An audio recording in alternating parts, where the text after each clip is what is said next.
What's up, ladies and gentlemen, and welcome back to the channel. Do me a quick favor, just hit the like button.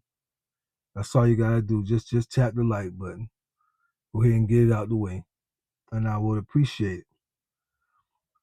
I did a video not too long ago where I was talking to the ladies about how to identify if they thought they would make a good wife. Again, this is just coming from my perspective. You ask somebody else, they'll give you another list. But you came to my channel, you clicked on the video, I gave you my take. And so, to be balanced and to be fair, and to myself have gotten married at a very early age, I thought that I would do a video for the men. And definitely coming from personal experience, from failures and mistakes, and your experiences, even your failures, they help you grow. If you're able to learn from it, you can grow and maneuver better on your journey. So I wanted to talk to the men on this one. These are going to be a couple of ways, signs, behaviors that you're going to be able to determine if you're truly ready to be a husband. Number one, and I think this one is very important, especially if you honest and you know your life, you know what you was like growing up, you know what you was like in high school, you know the women that you know if you had women, like some men say, well, I would never do this or that, I would never, let's say, cheat on my wife, right? But you struggle to even get one woman. All the way, you're 30 years old, there's only two girls that's wanting to date you ever since even kindergarten, right? I mean, I'm not making fun or pick, I'm just saying we all, whatever looks we have, nature gave it to us. Ain't too much we can do about it. So him saying, "Well, I would never cheat," ain't the same as a man that girls and women have flocked all over him since kindergarten or since high school, or since puberty or since college. It ain't the same. So, but the first one that I would say is, do you still crave validation from other women? You have to answer this question before you walk down the aisle. And you have to be honest with yourself. So don't just see it as Professor X asking you, or your fiance asking you, or your homeboy.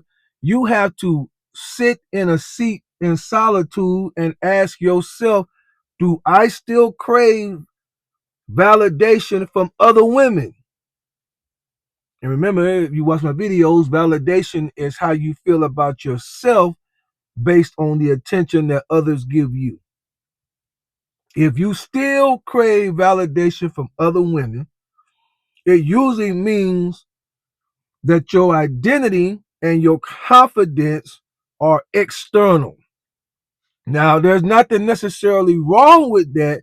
You just not you're gonna it's gonna bring trouble in your marriage. Okay? It means you're not there yet. If you still crave it, those things are external. Okay? It means that you are rooted for right now in a need for attention from other women, not integrity. And you're going to have a large dose of integrity to maintain a successful, healthy marriage from the day you get married, hopefully to the day you die. And you have to be honest with yourself. And you have to figure this out before you say I do. If you need multiple women giving you attention in order for you to feel confident, you're not ready to be a husband. It's as simple as that. Number two, can you provide something to your wife beyond stress. Listen, fellas, young men, how old you are. Provision isn't just about money. I know on social media the women is crying and tripping and carrying on about money, but those women ain't married. Those women are, that's the key. Pay attention. They ain't the ones with the rings on their finger ain't talking like that. The ones on social media talking like that, they're in the dating scene, so of course they want everything handed to them on the plate. Of course they're gonna make it seem like you got to have all this kind of money in order for them to be happy. Of course they're gonna want their wigs and all that. The ones with the rings on their finger already know that there's a level of sacrifice to being in a marriage, so they're not online talking like that. I'm gonna put you on game that you should already know though. Women love stability. A part of their nature and how they respond to a man is they like stability and they like provision, but it goes far beyond money. You still got to be able to provide peace. You still got to be able to provide support, financial, emotional. You still got to be able to defend her, protect her. You still got to be able to do these things.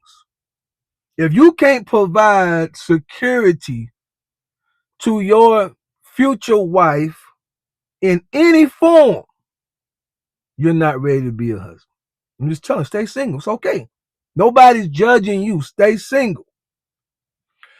Because if you don't and you bypass what I'm telling you, those flaws are going to show up and create conflict in your marriage. And then there's gonna come some Joe Blow, some Jimmy Crack Corn, as I say. Jimmy Crack Corn, I don't care. How a song go? Y'all remember.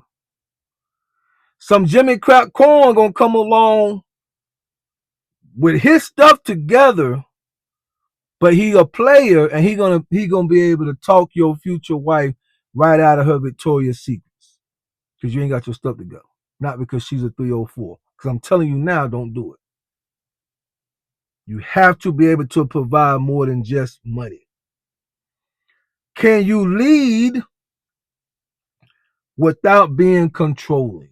This is a big one. This is a big one because you're dealing with a woman, you're dealing with someone that's fragile. If your method of leadership is yelling because I said so, like you're talking to a 9-year-old, it's not going to work. You are not ready. You can't lead with your ego. Now, you hear what I'm telling you? When I got married, 20 years old, I was very immature and I had that style. Iron fist. I said so. I'm the man. I'm the chief. Can't do that. Can you lead without being controlling? Your leadership has to come through your example and your consistency, and she has to be able to see the difference. She has to be able to see that you lead through your direction and not through your domination. I'll put it that way. You say, but Professor X, what if she's wearing something that I don't like and she won't take it off? So that's why, yeah, why did you date and engage and ask a woman to marry you who was wearing things that you wouldn't like? And why didn't y'all have a conversation about it during the dating process where you establish your values of what you expect from your wife? She didn't change once y'all walked down the aisle. Stop it, bro. She been that way. Can you lead without being controlled? Can you communicate without, and here's the two that you're going to see the most, either blowing up or shutting down? Can't do that with a woman. Cannot do that with a woman. You don't always, as a man, even though you feel you will, you don't always have to be right. But one thing that I have learned is you always have to be present in the situation and in the conversation, in the communication. And if you blow up or you shut down, both of them will send a signal to your wife that you are not present in the moment, and it's going to cause havoc in your marriage if you're not in control of yourself enough. And remember, communication is listening to understand, not listening just to talk back. You have to be a great communicator. You have to work on your communication skills. You have to get to the point where you can work through a situation through communication without blowing up and or shutting down. If you cannot do that, and these are basic points that I'm giving you in this video, you are not yet ready to be a husband. Take some time, work on whatever areas that you know within yourself you need to work on, and come back to the drawing board. I'm simply trying to save you headache in the future so you don't come back on here in 15 years and try to tell everybody I made a mistake. She's an awful woman. She's this, she's that. All women are no good. Stay single for the rest of your life. No, no, no. Work on these areas that I've given you, these 3 or 4 areas. If you know you ain't got it together, and then we'll come back to the drawing board. You got it good. Good luck and bye.